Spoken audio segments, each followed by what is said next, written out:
Hello everyone, welcome to Priyanka chemistry classes. Last lecture में हमने class 11th का first chapter का एक बहुत ही इंपॉर्टेंट टॉपिक डिस्कस किया था, दैट इज़ लिमिटिंग रिएजेंट। अगर आपको वो वीडियो क्लियर नहीं है तो पहले आप लिमिटिंग रिएजेंट का वीडियो देखिए। आज हम लिमिटिंग रिएजेंट से रिलेटेड न्यूमेरिकल सॉल्व करने वाले हैं, ठीक है। वहाँ भी मैंने एक दो न्यूमेरिकल्स कराए थे और प्रैक्टिस के लिए हम एक दो न्यूमेरिकल से वो टॉपिक एकदम क्लियर कर लेते हैं, ठीक है। तो हेडिंग लगाएं न्यूमेरिकल्स ऑफ लिमिटिंग रिएजेंट, जिसमें मैं फर्स्ट न्यूमेरिकल डाल रही हूँ, ठीक है। हम डायरेक्ट क्वेश्चन लिखते हैं। क्वेश्चन ऐसा आएगा बच्चों कि आपसे ना क्वेश्चन में पूछा जाएगा कि लिमिटिंग रिएजेंट पहचानो कि दो रिएक्टेंट्स हैं जो आपस में रिएक्ट करके प्रोडक्ट का फॉर्मेशन करें, तो उन दो रिएक्टेंट में से कौन लिमिटिंग रिएजेंट है, ठीक है। और जो प्रोडक्ट का फॉर्मेशन है वो किस पे डिपेंड करता है, मैंने लास्ट वीडियो में आपको बताया था लिमिटिंग रिएजेंट पे। तो पहला काम तो हमारा यही होगा कि न्यूमेरिकल जब भी आएगा तो इक्वेशन में हमें ये देखना है कि उनमें उन दोनों रिएक्टेंट्स में से लिमिटिंग रिएजेंट कौन सा है, ठीक है। तो क्वेश्चन कैसा आएगा, फॉर एग्जाम्पल आपको डाला कि हाउ मच, क्वेश्चन लिखो, how much ammonia is produced, ammonia is produced when 50 grams of N2 react with 10 grams of H2। आपके पास 50 ग्राम N2 है, 10 ग्राम्स H2 है, बोल रहे कितना अमोनिया प्रोड्यूस होगा। तो सबसे पहला काम हमारा होना चाहिए कि हम अमोनिया के फॉर्मेशन का एक रिएक्शन लिखें जो कि बैलेंस्ड होना चाहिए, ठीक है। तो हम इसका सोल्यूशन देखें कैसे होगा बच्चों। सबसे पहले हमें अमोनिया का फॉर्मेशन करना है। अमोनिया के फॉर्मेशन के लिए हमें क्या क्या रिक्वायर्ड होगा, nitrogen gas and hydrogen gas, ठीक है। अभी रिएक्शन को बैलेंस करना पड़ेगा। यहाँ पर दो एटम हैं, यानी एक मॉलिक्यूल है नाइट्रोजन का, तो हमें यहाँ पर 2 ऐड करना पड़ेगा, 2 मोल्स ऑफ अमोनिया। हाइड्रोजन कितनी हो गई, यहाँ 6, यहाँ पर 2। तो हमें सबसे पहले तो एक बैलेंस्ड इक्वेशन लिखनी है। आगे बात समझ में, ये एक अमोनिया के फॉर्मेशन का बैलेंस्ड इक्वेशन है, ठीक है। बोल रहे हैं आपके पास इसका 50 ग्राम है, इसका 10 ग्राम है, कितना अमोनिया प्रोड्यूस होगा, ठीक है। तो सबसे पहले हम ये डिसाइड करें कि नाइट्रोजन लिमिटिंग रिएजेंट है या हाइड्रोजन। उसके लिए मैंने लास्ट वीडियो में आपको कैसे सिखाया था कि हम सबसे पहले स्टोइकियोमेट्री देखें। अकॉर्डिंग टू स्टोइकियोमेट्री, अगर आपको याद हो, आप देख पा रहे हैं कि इसका एक मोल इसके कितने मोल के साथ रिएक्ट कर रहा है, 3 मोल्स के साथ रिएक्ट कर रहा है। एक मोल नाइट्रोजन का मतलब कितने ग्राम्स, 28 ग्राम। एक एन एटम का जो एटॉमिक मास होता है वो 14 ग्राम होता है, ग्राम एटॉमिक मास। तो N2 का ग्राम मॉलिक्यूलर मास कितना होगा, 28 ग्राम। हाइड्रोजन 6 ग्राम, ठीक है।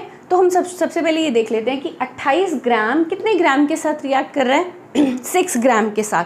तो हमारे पास क्वेश्चन में 50 ग्राम्स ऑफ नाइट्रोजन है, ठीक है।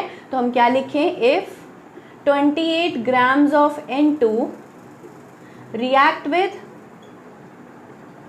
6 ग्राम्स ऑफ H2, ठीक है। 6 ग्राम H2 के साथ रिएक्ट कर रहा है, तो 1 ग्राम N2 के लिए कितना रिक्वायर्ड होगा, 6/28। क्वेश्चन में हमारे पास 50 ग्राम्स N2 है, तो ये देख लें कि H2 कितना चाहिए, इनटू में 50। करें सॉल्व, चलिए इसको सॉल्व करते हैं। 2 से कट कर रही हूँ, 2 3 6, 14 आ गया, ठीक है। इसके बाद 150/14 और कट कर ले 2 से, 2 7 4, 2 7 14, 75, कितना आ गया, 7.7 10 70, 5 बचा तो कितना हो गया 7। इतने ग्राम्स H2 की ज़रूरत पड़ेगी 50 ग्राम के लिए। ध्यान से देखो, 50 ग्राम्स ऑफ N2 कितने ग्राम H2 के साथ रिएक्ट करेगा, 10.7 ग्राम्स ऑफ H2। क्लियर हो गई बात। लेकिन हमारे पास तो सिर्फ कितना ग्राम है H2 का, ओनली 10 ग्राम। तो कौन लिमिटिंग रिएजेंट हो गया, N2, ये H2 is the limiting reagent. N2 नहीं, N2 एक्सिस में है। ध्यान से देखो, 28 ग्राम के लिए 6 ग्राम चाहिए, तो 50 ग्राम के लिए कितना चाहिए, 10.7 ग्राम्स के अराउंड चाहिए। बट हमारे पास कितना है, 10 ग्राम्स, ठीक है, हमने कट ठीक किया, 10, 5 बचा, पॉइंट लगाया, 7, 10.7 grams of H2 is required for the reaction with 50 grams of N2 और हमारे पास कितना है 10 grams of H2. That means hydrogen is a limiting reagent. The formation of ammonia depends upon the hydrogen because it is limiting reagent. हमेशा product का formation limiting reagent पे depend करता है. अब हमें N2 से कोई लेना देना, N2 एक्सेस में बचेगा, जितना बचेगा हमें कोई मतलब नहीं. हमें अमोनिया का फॉर्मेशन बताए कितने ग्राम बनेगा. अब करें इसको आगे. इससे मुझे ये तो पता चल गया कि हाइड्रोजन एक लिमिटिंग रिएजेंट है. इतना नोट करो, फिर मैं इसे रब करती हूँ, फिर हम इस क्वेश्चन को आगे बढ़ाते हैं. चलिए क्वेश्चन में देखें आगे क्या करना है. हमें पता चल गया H2 is a limiting reagent. Clear. मैं इसे रब कर रही हूँ, फिर हम आगे बढ़ते हैं.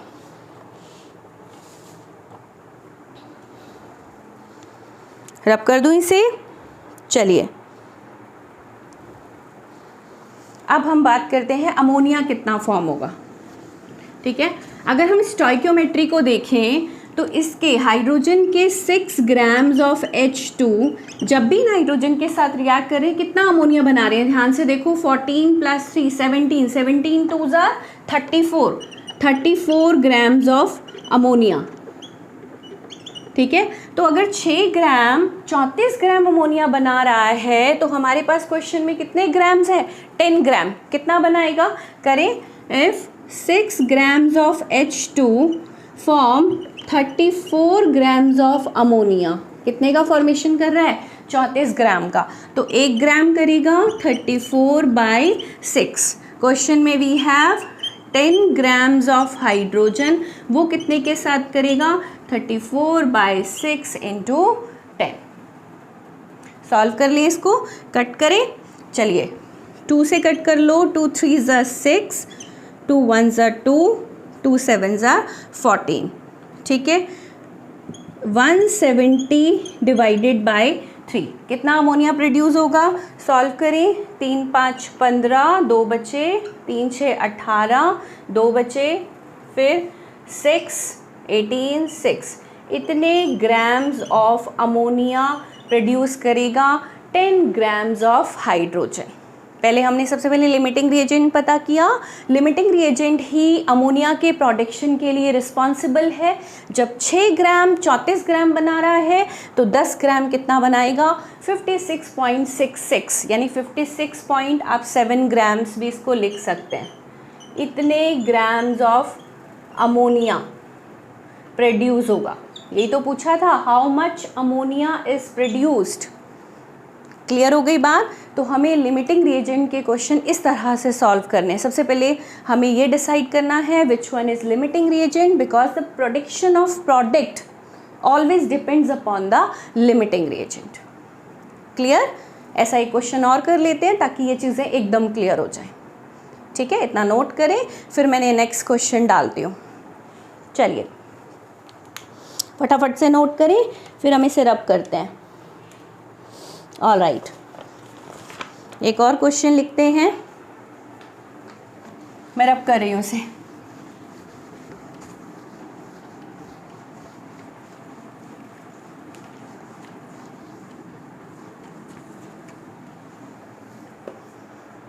क्वेश्चन है, आपको एक इक्वेशन गिवन है Zn. क्वेश्चन में एक इक्वेशन गिवन है Zn + 2HCl gives ZnCl2 + H2. आपको एक बार चेक करना है क्या ये बैलेंस्ड इक्वेशन है. आप चेक करो. 2 मोल्स ऑफ HCl है, यहाँ पर भी 2 एटम हाइड्रोजन के दे रखे हैं, 2 क्लोरीन, जिंक जिंक. ये एक बैलेंस्ड इक्वेशन है, हमें कुछ नहीं करना. ठीक है, क्वेश्चन में है कि if 0.30 moles of Zn are added to HCl containing 0.52 moles of HCl, how many moles of hydrogen are produced? How many moles of hydrogens are produced? How many moles of hydrogen are produced? ये question है, ठीक है। आपके पास 0.30 मोल zinc है, HCl कितना है 0.52 moles, बोल रहे हैं हाइड्रोजन कितना प्रोड्यूस होगा, ठीक है। ये एक बैलेंस्ड इक्वेशन है आपके सामने। हम सबसे पहले पता कर लें कि जिंक लिमिटिंग रिएजेंट है या HCl, क्योंकि हाइड्रोजन का प्रोडक्शन किस पर डिपेंड करेगा, लिमिटिंग रिएजेंट पर। करें स्टार्ट, बिल्कुल वैसे ही। चलिए, आप देख रहे हैं इसका 1 मोल इसके कितने मोल के साथ रिएक्ट कर रहा है, स्टोइकियोमेट्री में इक्वेशन में 2 मोल के साथ। अगर 1 मोल 2 मोल के साथ रिएक्ट कर रहा है तो 0.30 मोल के लिए कितना HCl चाहिए, सबसे पहले ये पता करें। तो हम क्या बोलेंगे, if 1 mole of zinc react with how many moles of HCl, 2 moles of HCl। तो एक मोल जिंक रिएक्ट करता है 2 मोल ऑफ HCl से, तो 0.3 मोल्स ऑफ जिंक कितने के साथ रिएक्ट करेगा, 2 इंटू में 0.30, कितना आ गया 0.60 मोल्स ऑफ HCl हमें रिक्वायर्ड होगा। क्या होगा, रिक्वायर्ड होगा। क्वेश्चन में हमारे पास कितना है 0.52 मोल, कम है, चाहिए कितना 0.60, है कितना 0.52 मोल। सो पता चल गया इज रिक्वायर्ड, आप लिख सकते हैं, but we have only 0.52 moles of HCl। Clear हो गई बात। सो HCl is a limiting reagent, very important, आपको पता चल गया HCl कौन है, लिमिटिंग रिएजेंट। अब हाइड्रोजन का प्रोडक्शन किस पे डिपेंड करेगा, HCl पर। जितना HCl होगा उतना ही तो हाइड्रोजन प्रोड्यूस होगा बच्चों। चाहे ZnCl2 की बात करते तब भी हम उसी के अकॉर्डिंग करते, बट ZnCl2 का क्वेश्चन में कोई लेना देना नहीं। उन्होंने पूछा how much hydrogen is produced, तो हम हाइड्रोजन के लिए HCl से कंपेयर करेंगे। इतनी बात समझ आ गई। करें आगे क्वेश्चन को। चलिए, अब मैं इसको आगे कंटिन्यू करूँ। मुझे लिमिटिंग रिएजेंट पता चल गया, अब मुझे देखना है हाइड्रोजन का प्रोडक्शन कितना होगा। तो कैसे करेंगे, देखो कि अगेन आप देखो, आप क्या लिखोगे according to stoichiometry. 2 mole HCl कितने मोल हाइड्रोजन बना रहा है, 1 मोल, ठीक है। 2 moles of HCl produced 1 mole of hydrogen, ठीक है। जब 2 मोल HCl 1 मोल हाइड्रोजन बना रहा है तो 1 मोल HCl कितना बनाएगा, 1/2 मोल्स ऑफ H2, ठीक है। और क्वेश्चन में हमारे पास कितना था 0.52 moles. So 0.52 moles of HCl produced 1/2 into में 0.52, इतने मोल्स हाइड्रोजन क्या होगी, प्रोड्यूस। कट करें, 0.22 जार 4, 2 6 जार 12, क्लियर हो गया। इतने मोल ऑफ हाइड्रोजन हमारे को मिलेगी जब 0.52 मोल्स ऑफ HCl रिक्वायर्ड होगा, तब चाहिए होगा। दे रखा है क्वेश्चन में कि आपके पास 0.52 मोल्स HCl है, वो हमें पता चल गया लिमिटिंग रिएजेंट है, उससे हमने हाइड्रोजन का क्या निकाल लिया, कितने मोल्स ऑफ हाइड्रोजन हमें प्रोड्यूस होगी उस टाइम पर मिलेगी। क्लियर हुई बात। तो इस तरह से हम लिमिटिंग रिएजेंट के जितने भी क्वेश्चंस हैं हम उनको क्या कर सकते हैं, सॉल्व। सबसे पहले आप डिसाइड करें कि रिएक्टेंट में से लिमिटिंग रिएजेंट कौन है, क्योंकि प्रोडक्ट का फॉर्मेशन हमेशा लिमिटिंग रिएजेंट पर ही डिपेंड करता है। तो these are the numericals related to limiting reagent which are very important for exam point of view, ठीक है। तो इसी तरह से न्यूमेरिकल सॉल्व करें, प्रैक्टिस करें, अपने आप से क्वेश्चंस करके देखें, तो ये टॉपिक आपको एकदम से क्लियर हो जाएगा। और 101% एक क्वेश्चन तो आपको ज़रूर मिलेगा, ठीक है। 11th बोर्ड जो आपका पेपर होगा फाइनल, उसमें लिमिटिंग रिएजेंट का क्वेश्चन आपको ज़रूर मिलेगा, ठीक है। तो इस वीडियो में इतना ही। नेक्स्ट वीडियो में हम एक टॉपिक डिस्कस करने वाले हैं, एम्पेरिकल फार्मूला, ठीक है। एम्पेरिकल फार्मूला, मॉलिक्यूलर फार्मूला क्या होता है, कैसे निकालते हैं, उसके बारे में बात करेंगे। इसके अलावा चैप्टर 1 ऑलमोस्ट क्लियर हो गया है, पूरा कर चुके हैं। मोलारिटी, मोलालिटी, मोल फ्रैक्शन, इसकी वीडियोस मैं ऑलरेडी बना चुकी हूँ। वो कॉमन वीडियोस हैं, वो नीट में भी वही चलेंगी, 11th 12th सब में समझने के लिए वो वीडियोस सफिशेंट हैं। तो अगर आपको मोलालिटी वगैरह देखना है तो आप मेरे चैनल पर जाइए, टाइप कीजिए, आपको वो टॉपिक ईजिली क्लियर हो जाएंगे। ठीक है, थैंक यू सो मच।